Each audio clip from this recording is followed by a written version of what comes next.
اس نے یزید کی بیعت نہ کر دی.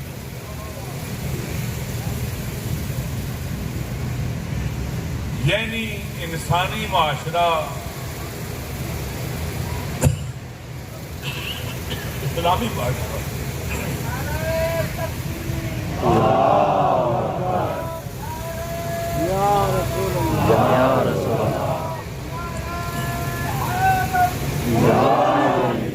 اتنا گر چکا تھا, اتنا مسخ ہو چکا تھا, اس نے یزید اور یزیدی سسٹم کو تحمل کر لیا تھا, برداشت کر لیا تھا اور اس کے آگے سجدہ ریز ہو گئے. یہ ایسے ہی تھا جیسے شیطان اور ابلیس کے آگے سجدہ ریز ہو گئے خدا کے بجائے.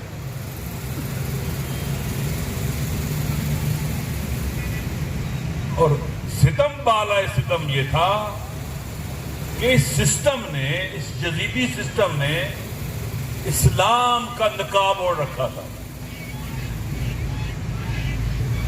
اذانیں دیتے تھے, نمازیں پڑھتے تھے, حج کرتے تھے, اللہ اکبر کے نعرے بھی لگتے تھے.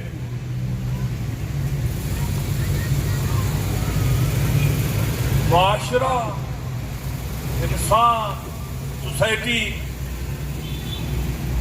اصلاً ہار گئی تھی, ہار گئی. جرأت نہیں تھی کسی میں کہ آنکھیں بلند کر کے یزیدی نظام کی طرف دیکھ سکے. امام نے کیا فرمایا؟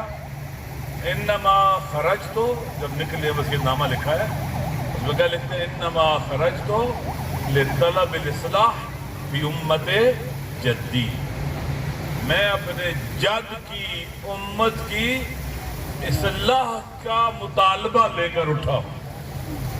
لطلب الاصلاح, طلب ہے ڈیمانڈ. میری ڈیمانڈ کیا ہے, مطالبہ کیا ہے؟ نانا کی امت کی اصلاح ہو, یہ لے کے اٹھا ہوں میں. نانا کی امت میں اتنا بگاڑ آ گیا ہے, اتنی پستی آ گئی ہے, اتنا انحطاط آ گیا, اتنی گر گئی ہے کہ ہر چیز اپنا معنی کھو بیٹھی ہے. نماز ہے, روح مر گئی ہے. حج ہے, بے روح حج ہے. قرآن ہے, لیکن ان کے ہاتھ میں جو نیزوں پر